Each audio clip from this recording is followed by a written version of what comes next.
sad thing about being in the latter part of one's life. I nearly said later part of one's life. Take your choice. Is that you think, I wonder, shall I ever play that Mozart concerto that I love so much that I've never played? I've never played 482 in E-flat, which has one of the great slow movements. And I've never played the G major, which is one of the most delicious of all. But I think one can go on playing Mozart until the end of one's time. And happily, this man goes on performing for us magnificently, Mozart and many other composers, too. He is pianist Sir Clifford Curzon, and he is the subject of this week's program of Profiles, a weekly program on people mainly in the musical arts. And through interviews of them and through their recordings, we find out some of their thoughts and feelings about music and some things about the people, too.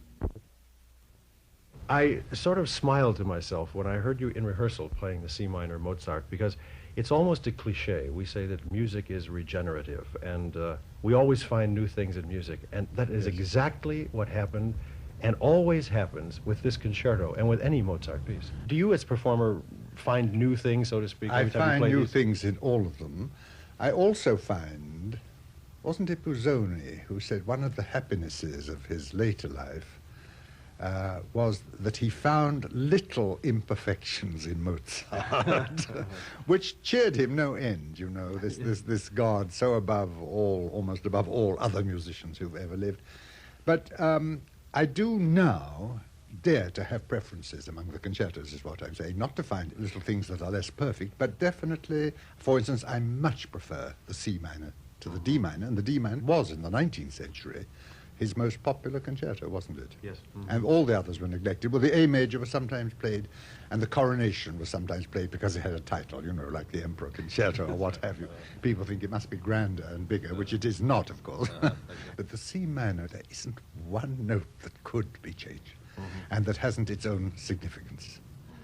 There is a deceptively easy. If you look at this concerto on the page, there are portions of it that you feel, oh, I could sit and play that. But well, not only that, but you think you could have written it, which is even more deceptive. I remember Nadia Boulanger, when I was studying with her, mentioning, she said, you know, when you hear the first bar of Beethoven's violin concerto, it's just 4 notes, single notes reiterated on the timps, the timpani. And when you hear the first of those, already the whole work seems to be fixed for you. And I remember she turned to us in the class and said, we all could have written that bar. All of us. And very often, when, after all, hardly a theme of Mozart taking the slow movements, let's say, of the concertos, that doesn't consist of first-year harmony. I mean, this wonderful theme in 491, that's all the harmony you learn in the first 3 months. Largely tonic and dominant, moving across the subdominant, and that's it. But what? Yes, it is something that you simply cannot analyze. Sir Clifford Curzon was made a commander of the British Empire, CBE, in recognition of his services to music, and knighted in December of 1976. He was born May 18th, 1907. He studied at the Royal Academy of Music in London, which he entered at the age of 12, the youngest pupil ever admitted. There he won not only scholarships, but all the prizes open to a pianist, including the McFerrin Gold Medal. He went on to study with Tobias Matthay and Catherine Goodson. He then worked with Arthur Schnabel in Berlin, and Wanda Landowska and Nadia Boulanger in Paris. It was, in fact, through Wanda Landowska that Sir Clifford first came to the music of Mozart. I came awfully late, I must say. When I left the Royal Academy of Music in London, I didn't play one piece by Mozart, either a concerto, sonata, or anything else. Did you want to play the Heaven Stormers, the B-flat, and the Emperor? Yes, but absolutely. And D minor. I remember being turned out of the room for making such a noise in the Brahms D minor, but it seemed to me then that it was the room's fault, but it was there was rather a touchy sort of professor of the violin next door, but he was very good, and I was very young, so of course I had to go. Yes, but the Heaven's Arms, of course. I don't think you can start by being a Mozart player and go on being a Mozart player all your life. I think you've got to come to it through other kinds of music. I think you've got to be able to do other things. I think all specializing is bad, really. How did you then come to Mozart? At what point did you come to really understanding and loving Mozart? I think I came to it when I first went to Schnabel Landovsky to study. Well, I met my late wife in Schnabel's class. She went there with an American pianist called Lyle Barber. My wife came from Chicago, actually. And they wanted to study some of the great four-hand music, the wonderful Schubert pieces and sonatas of Mozart and so on. And I had known him. He studied with Maté in London, so I had known him in London, and we were introduced. And so we all met in Schnabel's class, but she had studied with Schnabel Landovsky, and everything she told me about this lady so intrigued me. I'd also admired her enormously, extravagantly on gramophone records, and everything I'd heard about her personally also intrigued me very much. And so we went off to Paris together, and then I heard she gave a concert every Sunday afternoon in her little hall out at Saint-Lô-la-Forêt, and I heard her play all the greater sonatas and things like I remember being completely bowled over by things like the Rondo in A minor, played as no one else that I'd ever heard had played them. They'd always be over-romanticized them, but she somehow played them, I don't know, in a way that one might almost have associated with early Chopin or something. She had, of course, being Polish, a wonderful sense of rubato. And when I heard Mozart playing like that, it was just love at first hearing, and so I went and studied with her, and that was the obvious thing, because I was not a harpsichordist, although I played it, but I preferred Bach on the harpsichord. I know that's a whole big question that we can't go into, but if you hear Schnabel Landovsky play the Chromatic Fantasia and Fugue of Bach, or let's say all the great pieces of Couperin and so on, you can't hear them afterwards on the piano at all. But she was, I thought, and remains for me, my ideal Mozart playing. She played harpsichord and piano at these concerts. She always, in her younger days, always played the piano at the end of a concert, and her great, I won't call it stunt, because she was not a lady for stunts at all, but I think it was rather more sort of giving the public a lesson. She would play the whole of the A major sonata of Mozart with its Turkish finale on the piano, and then come back as an encore and play the Turkish finale on the harpsichord. And of course it was illuminated immediately. It was extremely Turkish. She was a great, great Mozart player. Of course, I adored Schnabel's playing of Mozart and other people's, but not in the same way. And she had this feeling, you know, for the 18th century in ornamentation and so on. And Nadia Boulanger, who didn't, my other great teacher in Paris, but who didn't care for her particularly. These sorts of ladies don't get on usually. But she said, I must admit, two things. No one has ever had the rhythm of a Schnabel Landovsky. And nobody has ever been able to think their way back into the 18th century when it comes to ornamentation and the right way to mold and shape a phrase. And so that was where my love for Mozart began. And so then I began to take her the concertos. And I suddenly was asked one day, I must have been about 24 only, I think.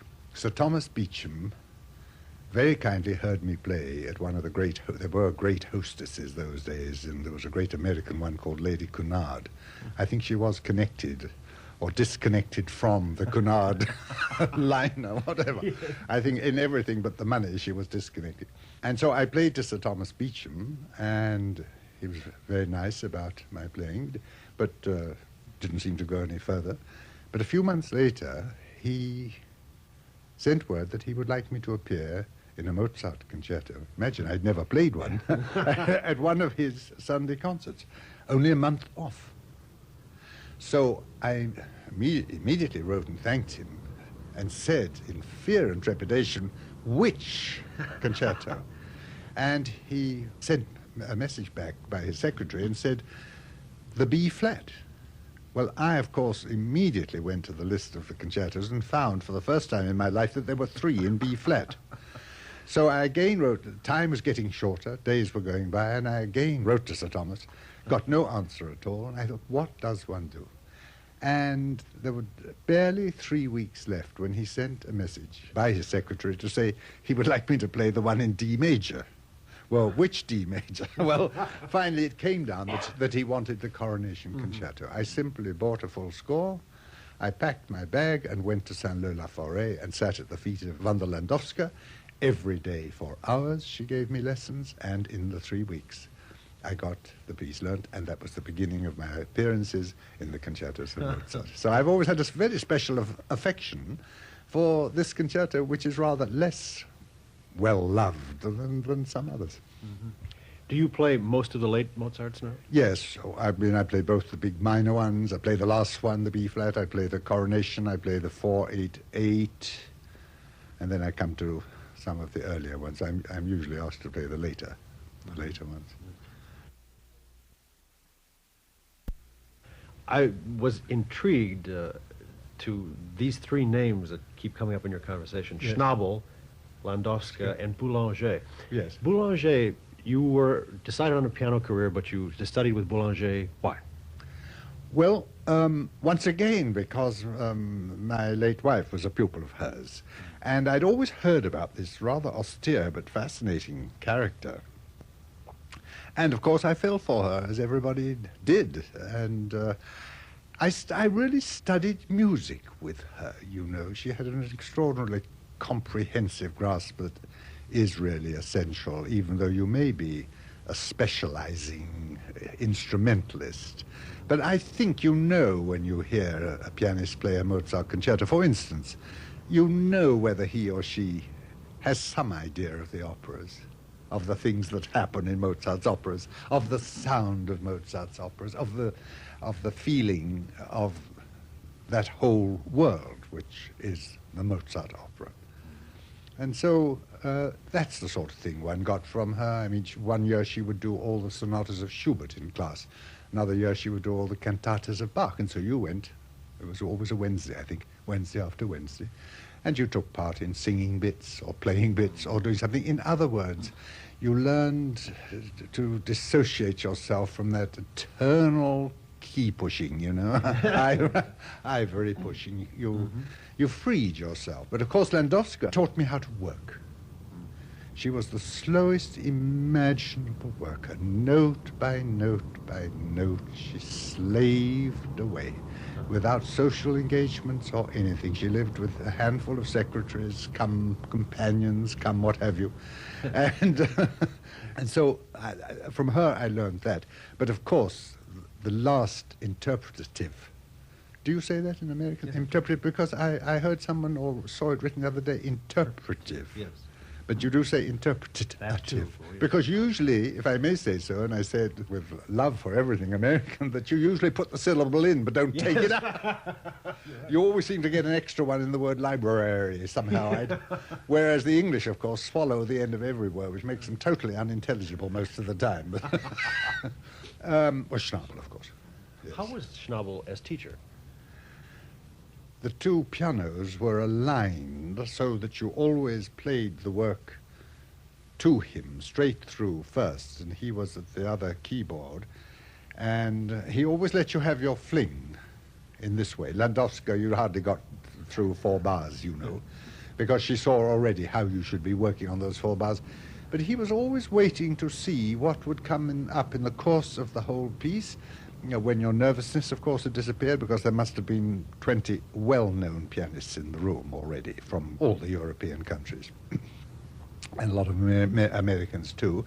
And so it was a terrible audience and a terrible ordeal to have to play in front of these people. So he knew that you couldn't find your best form immediately, and why squash you immediately with the first 4 bars when you're dithering, you know? He just gave you time to pull round, and then he would talk about the work as a whole, and then he'd start at the beginning.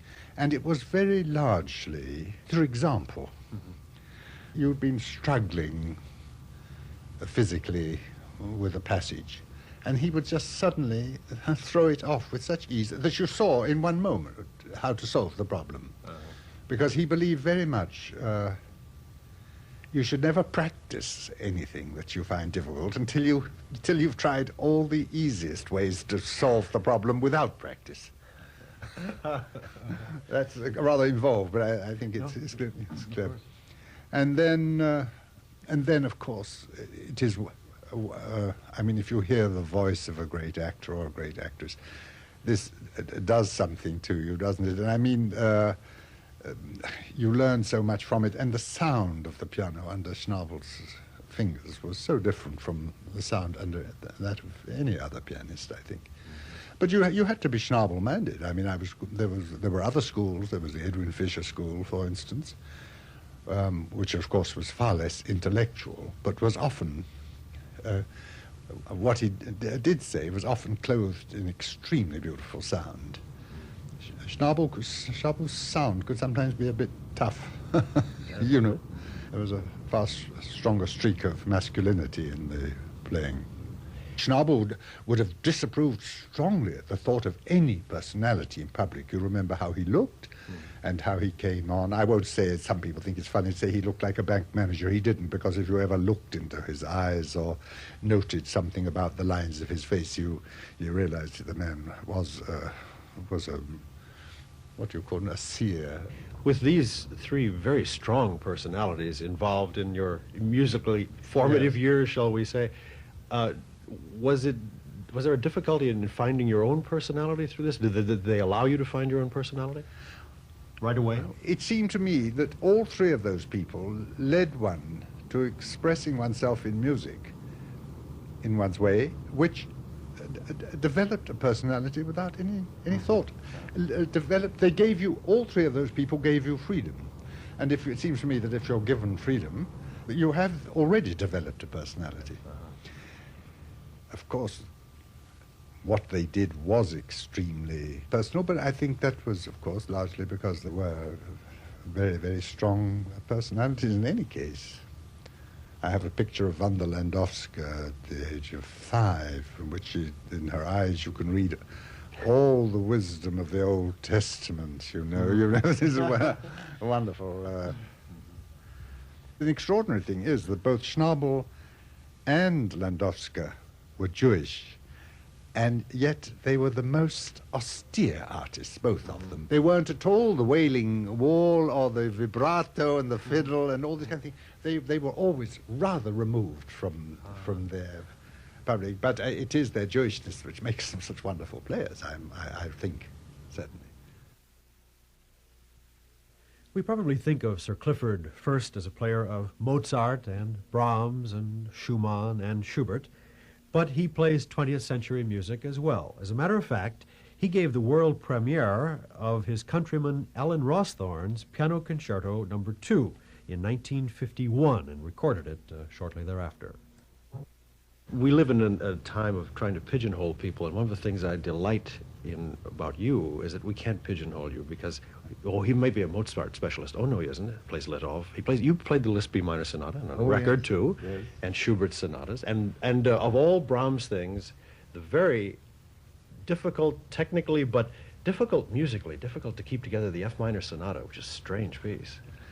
Yes, I have a particular love for it. I mean, it was one of my first loves as a young student. I learnt it because one of my early teachers, who had been here rather well known, too, in her day, a Leschetizky pupil called Catherine Goodson. She was before Myra Hesse's time, but you will see her referred to in the literature of the time. She is known still here. And she was a great exponent of this piece. It's very much a piece for Amazons, the women of that time. Catherine Goodson played it, Ada Laverne played it, so I sort of caught it off them. And we were talking just now about Benjamin Britten, who was a great friend of mine. We were a two-piano team for a time when he came back from America during the war. And I played it once at his festival in Aldborough, and he didn't like Brahms at all.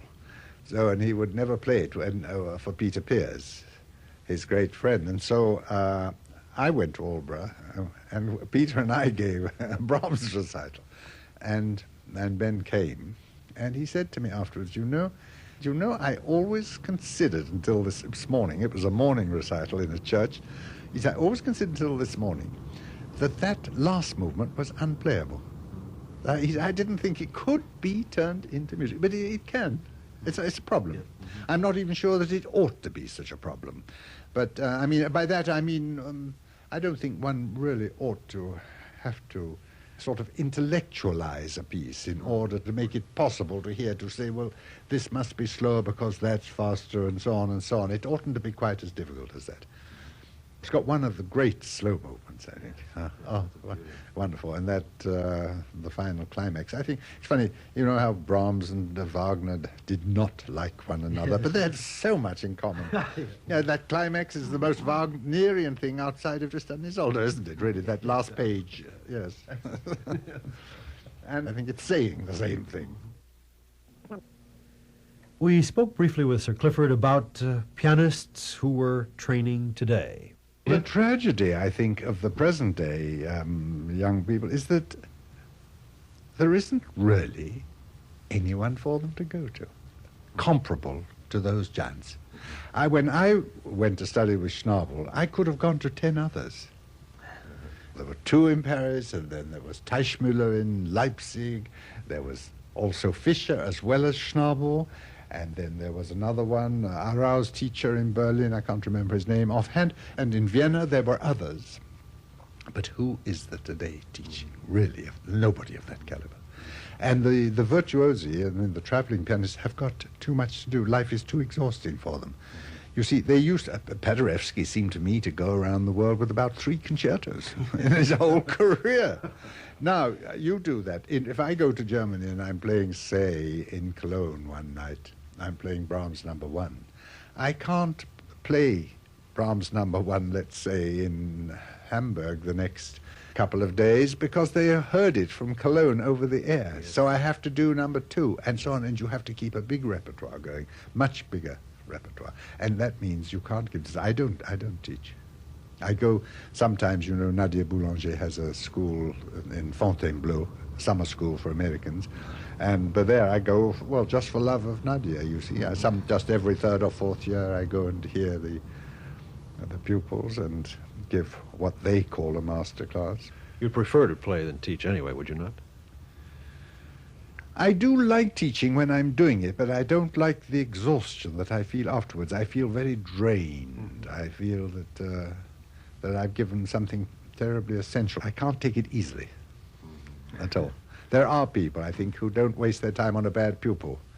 I don't feel that way. I feel I've got to sort of get something out of the bad pupil, but it's really probably something I ought to reserve for the very good pupil.